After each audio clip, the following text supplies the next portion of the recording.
Hi, everyone, and welcome back to Micro Investor, where we do technical analysis, price predictions, and news updates on many different cryptocurrencies every single day. Now, in this video, we're going to be talking about Ethereum and picking up where we left off in the previous Ethereum video. Now, like I was saying in yesterday's Ethereum video, I was talking about the possibility of Ethereum falling into this $1,200 range, falling into $1,200, I should say, which is exactly what has happened, and that's where we're currently at around right now. So we have seen Ethereum fall within this red box, and this is a more of a bearish box here. But this is, in my opinion, right now, as far as things are looking, this is just short-term bearish price moves, and this is just due to a reaction due to the, of course, the Fed, how the Fed has raised interest rates, which was the expected amount, 50 basis points, but the talk of more steeper hikes ahead is where things did turn into with more volatility. But we know how crypto reacts. We know how the market reacts, stocks, crypto, all that reacts to rate hikes. It's always negative, even though we knew that they were coming.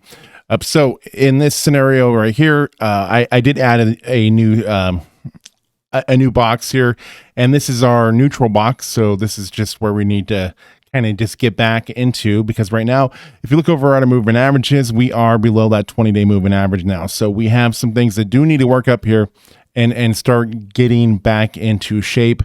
And we have this, when we look at this whole FTX fallout that we've had, how FTX had come down within these 5 waves, and we've been trying to correct and move away from it, but not just the FTX fallout, but also the trend line here from this falling wedge, where we've been within through the price of Ethereum from its all-time high back in November of 2021. It's come down these 5 waves, completed that 5th wave in the middle of June with the price where the price of Ethereum was at $880.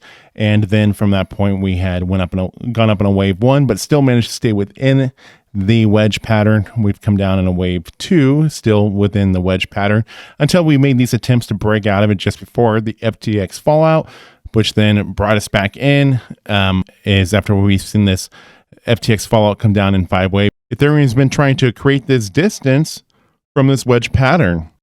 Now, I think all this, though, is just short-term stuff. I think that as we're seeing the price dip a little bit here in the short term, I don't think that we're going to be seeing this last too long. I think that this is just more of the reaction from the whole interest rate hike, and what we're going to be seeing here is we're going to start seeing things bounce back and trending up, just like we do every time that the rate hikes happen. And I'm still very hopeful that we're going to be able to reach these price targets, as you can see here on the hourly graph. As the price had been coming down through the day, we're starting to see things now start to bounce a little bit here. So there is a level of support still. And so hopefully what we're going to be seeing is Ethereum start to make some moves back up to the upside. I'm hoping that if we can at least manage to get within this neutral box price, this is going to take us right to where that wave 4 is as we're coming down, which is also the 4th and 5th subwaves from the wave 2 as well. So it's not just part of the FTX fallout.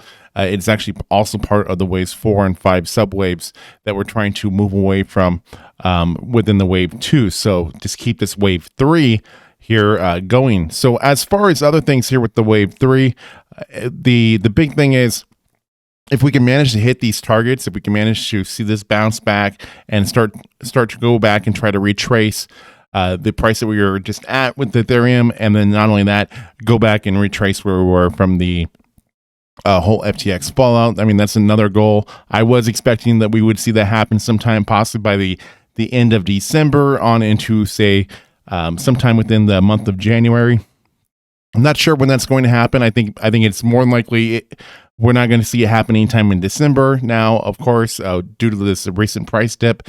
But more than likely, we will see this happen hopefully sometime within the month of January, or hopefully sometime early February. Now I'll have to make those adjustments. But as far as this wave 3 goes that we're in, as long as everything continues here, there's still a lot of possibilities with it that I think Ethereum could start breaking through these different prices. Of course, we got to first go above the wave 1, where we were at the price of around $2,000 in the middle of August. So we got to get above that price, and then hopefully we can retrace Ethereum somewhere between this wave 4 and this wave 5. I'm thinking that we could be seeing the price of Ethereum go somewhere within the range of, say, $3,000 to even as high as possibly $3,600, as we could go and try to retrace where we're the wave 4, where Ethereum had then taken a dip at that point to go down in the wave 5 into the 52-week low. But at that time, the wave 4 that had completed in the beginning of the second quarter of 2022. So if we can manage to do that and see that retracement here within this third wave, that'd be a pretty decent sized price increase. But I would expect this to take us well into possibly even after the first quarter of 2022. So sometime within the second quarter of 2022, I think the wave 3 would complete. I think that it's just going to be a long recovery. Obviously, things are not going to go up as fast as they had come down here. So do keep that in mind. It took about 7 months for Ethereum to reach this 52-week low from its all-time high.